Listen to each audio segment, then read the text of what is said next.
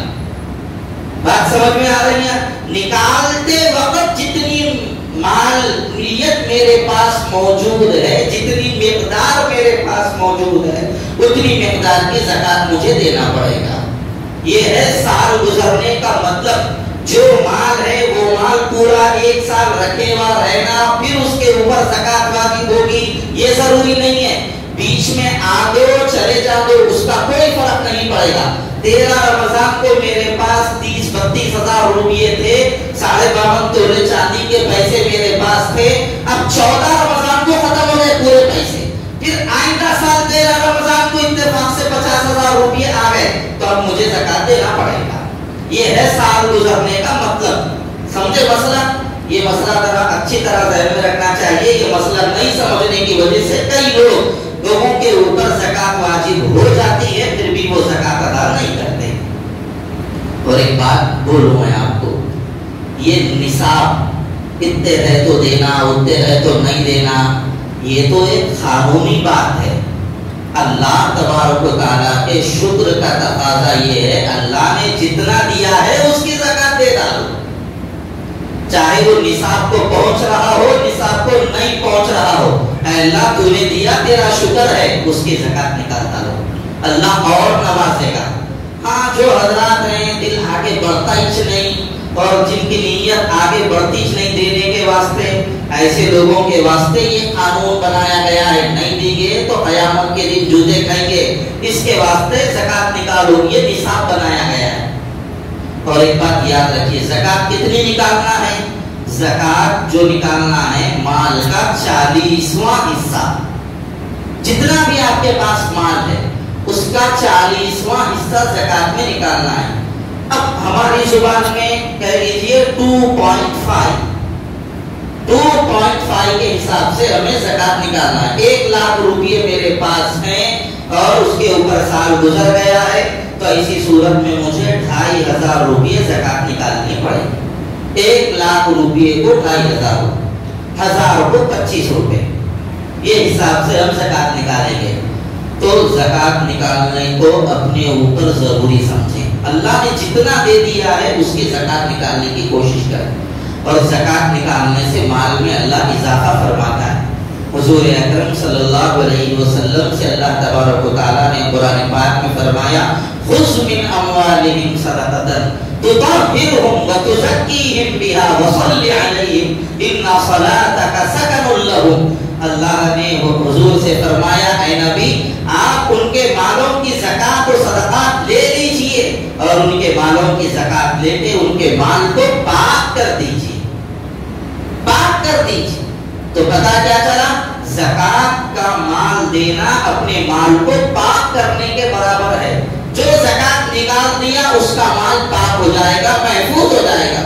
پھر حضور سے فرمایا اللہ نے، جن لوگوں نے زکات دی ہے آپ ان کے حق میں دعا کر دیجئے، آپ کی دعا کرنا ان لوگوں کے سکون کا سبب بنے گا۔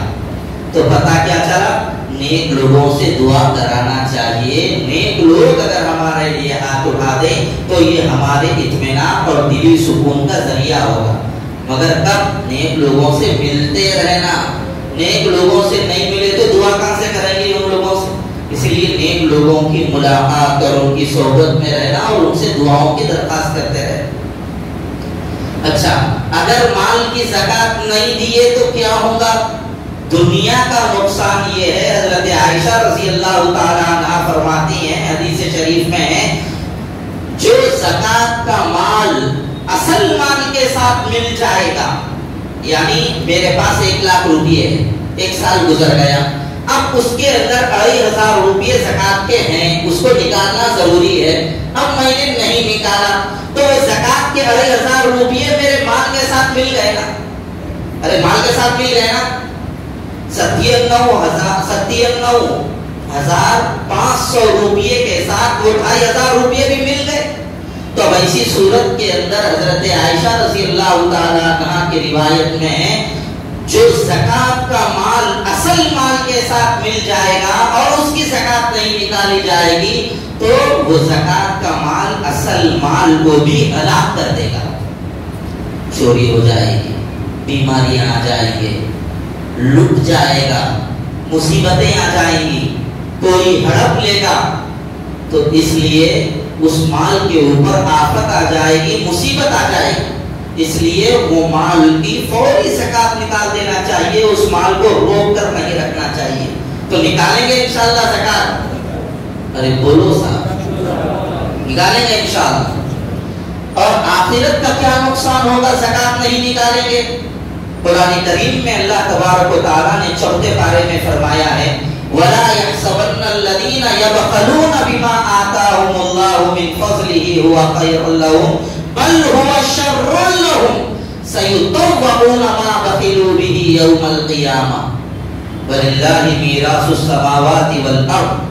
اللہ تبارک و تعالیٰ نے قرآن میں فرمایا جو لوگ یہ گمان کرتے ہیں کہ ہم اپنے مال کے اندر بخل کرنے سے، بخیلی کرنے سے ہمارا مال ہمارے لیے بہتر رہے گا، خیر رہے گا، یہ سوچ کر اپنے مال کو اللہ کے راستے میں خرچ نہیں کرتے ہیں. اب میں نہیں دیا زکات، صدقہ نہیں دیا، پیسے بچ گئے میرے پاس، اتنے کروڑ روپے، اتنے لاکھ روپے میرے پاس سیف ہے، محفوظ ہے، تو یہ سمجھتے ہیں اتنا پیسہ میرے پاس ہے، میں اس کے پیسوں کے ذریعے جو بھی نیک کام یا بھلائی کا کام کرنا چاہوں یا گھر لینا چاہوں کر سکتا ہوں، یہ مال میرے لیے بھلائی کا ذریعہ بنے گا. اللہ نے فرمایا مال کے اندر بخل کرو گے اور زکات نہیں نکالو گے، اللہ نے فرمایا بل ہوا شر لہم، وہ لوگ ہرگز خیال نہ کریں گے یہ مال ان کے لیے خیر ہوگا، بلکہ یہ مال ان کے لیے شر کا باعث ہوگا، نقصان کا باعث ہوگا. کون سا مال؟ ما بخلوا به، جس مال کے اندر انہوں نے بخل کیا ہے وہ مال ان کے لیے نقصان کا سبب ہو جائے گا. اور کیا فرمایا سیطوقون ما بخلوا به یوم القیامہ، اس مال کو قیامت کے دن ان کے گلوں میں توق بنا کے ڈال دیا جائے گا، ان کے گلوں میں پھندا بنا کے ڈال دیا جائے گا وہ مال کو. اور حضور نے اس کی تشریح فرمائی، فرمایا جس آدمی کے اوپر زکات واجب ہو چکی ہے اس کے باوجود وہ آدمی زکات ادا نہیں کرتا، اللہ کے رسول نے فرمایا حضور کی بات سچی ہوتی ہے، سرکار کی بات میں ذرہ برابر بھی تردد نہیں. مال رکھ کر زکات نہ دینے والوں یہ حدیث کان کھول کر سن لو، صحیحین کے اندر روایت موجود ہے، مشکات میں روایت موجود ہے. حضور نے فرمایا اللہ قیامت کے دن اس مال کو جس کی زکات ادا نہ کی جائے، قیامت کے دن اللہ تبارک و تعالیٰ اس مال کو ایک اژدہا بنائے گا، اور وہ اژدہا گنجا سانپ آ کر اس کے گلے میں لپٹ جائے گا، توق بنا دے گا، لپٹ جائے گا، گول پندا بنا دے گا، اور پندا بنا کر اس کا پن اس کے منہ کے سامنے لائے گا ایسے. اور وہ گنجا سانپ اتنا زہریلا ہوگا کہ اس کے زہر کی وجہ سے اس کے بال تک اکھڑ جائیں گے. آپ نے دیکھا ہوگا کینسر کے مریضوں کو کیمو دیا جاتا ہے، یعنی کیمو دینے کے بعد ان کے سر کے بال تک نکل جاتے ہیں. وہ جو دوا دی جاتی ہے کینسر کے کیڑے مرنے کی وجہ سے، مرنے کے لیے، تو وہ زہر اتنا زیادہ گرم ہوتا ہے جس کی وجہ سے بال وغیرہ سب نکل جاتے ہیں. تو ایسے ہی یہ سانپ اتنا زہریلا ہوگا کہ اس کے خود ذاتی زہر کی وجہ سے اس کے بال نکل چکے ہوں گے، پھر وہ سانپ گنجا ہو جائے گا. حضور نے فرمایا وہ گنجا سانپ اس کے سامنے پن بنا کے آئے گا، لہو سبھی بتان، اس کے لیے اس گنجے سانپ کے پن کے اندر 2 کالے نقطے ہوں گے، اور یہ کالے نقطے بھی انتہائی زہریلے پن کی علامت کے لیے ہوں گے. اور وہ سانپ اس کو ڈسے گا اور کہے گا انا مالوکا انا کنزوکا، میں تیرا مال ہوں، میں تیرا خزانہ ہوں. یہ کہتا جائے گا، ڈستا جائے گا. جب وہ مر جائے گا پھر اللہ زندگی دے گا، پھر وہ سانپ ڈسے گا، پھر اللہ زندگی دے گا، پھر وہ سانپ ڈسے گا، سلسلہ جاری رہے گا. ایک عذاب. دوسرا عذاب آخرت کا ایک یہ بھی ہے. قرآن میں اللہ نے فرمایا والذین یکنزون الذهب والفضة ولا ينفقونها في سبيل الله فبشرهم بعذاب أليم. جو لوگ اپنے مالوں کا خزانہ کر کے رکھتے ہیں اور اس کو اللہ کے راستے میں خرچ نہیں کرتے، اس کی زکات ادا نہیں کرتے، اللہ نے فرمایا فبشرہم بعذاب الیم، ان کو دردناک عذاب کی خوشخبری سنا دو۔ جس طرح چھوٹا بچہ غلطی کرتا ہے تو کیا بولتے بیٹا مزہ چکاتا ہوں، چل کھیل رہا تھا نا، پڑھائی چھوڑ کے اب مزہ چکاتا ہوں، اور کھیلنے میں کتنا مزہ آتا اب بتاتا ہوں۔ جس طرح مارنے کو ہم مزے سے ایک تشبیہ دیتے ہیں، اللہ تبارک و تعالیٰ بھی ایسے ہی مذاق اڑا رہا ہے اور کہہ رہا جو اپنے مالوں کی زکات نہیں دیں گے قیامت کے دن دردناک عذاب کا مزہ چکاؤں گا۔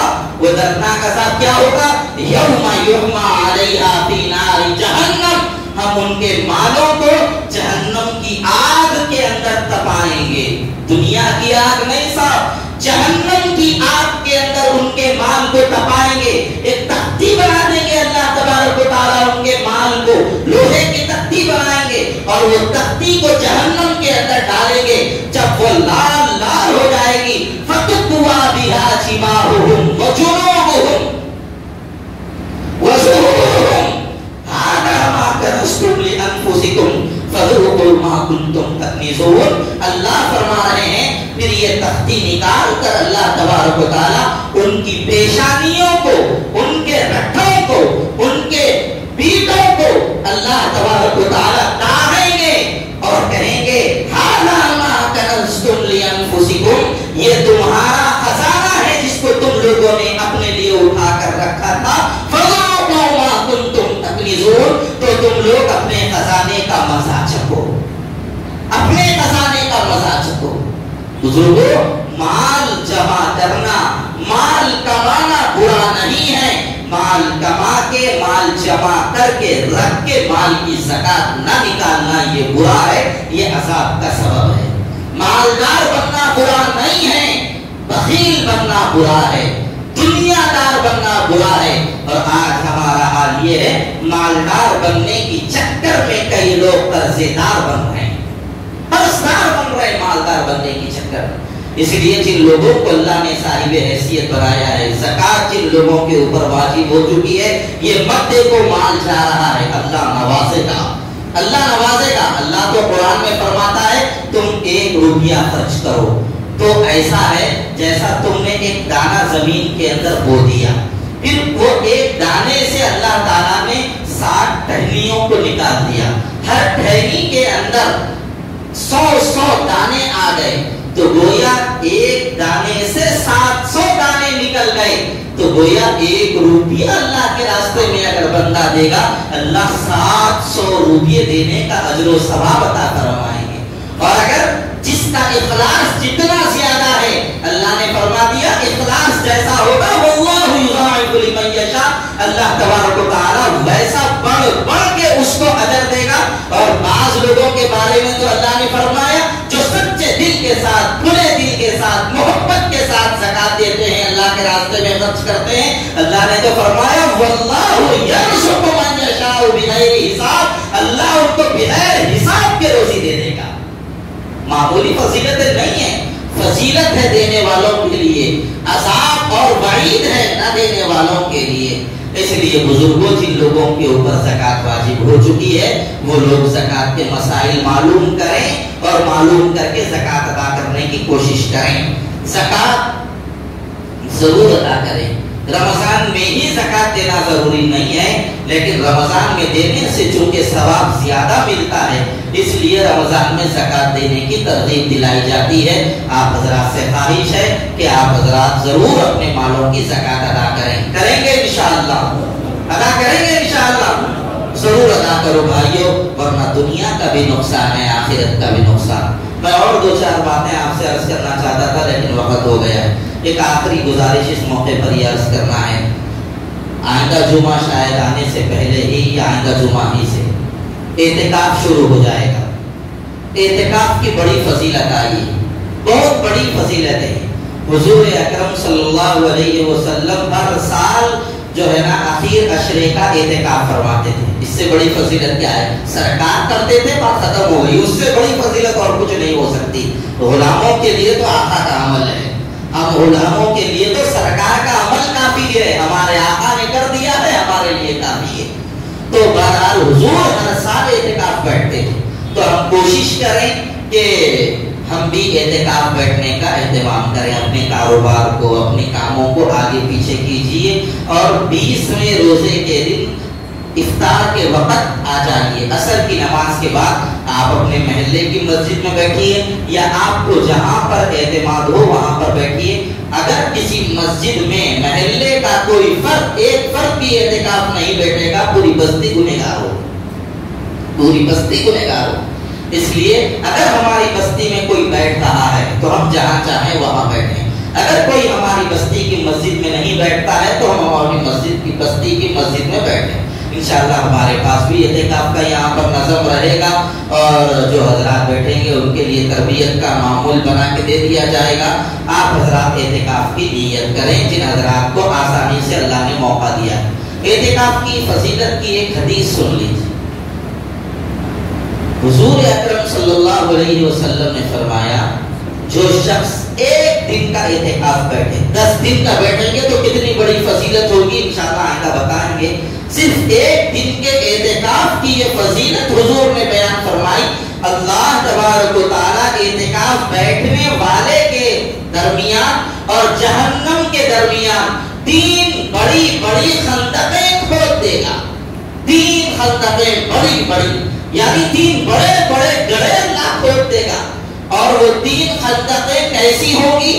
ایک کنارے سے دوسرے کنارے تک کا فاصلہ جتنا آسمان سے زمین تک کا فاصلہ ہے اتنا ان دونوں کا فاصلہ ہوگا، یعنی ایک خندق اتنی بڑی ہوگی جتنی آسمان اور زمین کی لمبائی اور چوڑائی۔ ایک خندق تو 3 خندقوں کا مطلب یہ ہے 3 مرتبہ آسمان اور زمین کی اتنی لمبائی اور چوڑائی۔ اللہ جہنم سے اس بندے کو اتنی دور کر دیں گے۔ مقصد کیا ہے؟ مقصد بتلانا یہ ہے وہ بندہ جہنم سے اتنی دور ہو جائے گا کہ اس کا جہنم میں جانا بظاہر مشکل ہو جائے گا جو اعتکاف میں بیٹھے گا۔ تو فیصلہ آپ کرو، 10 دنوں کے اعتکاف میں جہنم سے دوری، جنت سے قربت، سودا سستا ہے مہنگا ہے؟ بولو، سستا ہے مہنگا ہے؟ ارے نہیں بول رہے، سستا ہے مہنگا ہے؟ کاروبار سے اچھا ہے کاروبار سے برا ہے؟ تو بیٹھیں گے انشاءاللہ، ہم امید رکھتے ہیں آپ حضرات ضرور اعتکاف میں بیٹھیں گے انشاءاللہ۔ اللہ تعالیٰ صحیح علم و عمل کی اپنے کرم سے توفیق عطا فرمائے۔ وآخر دعوانا الحمدللہ رب العالمین۔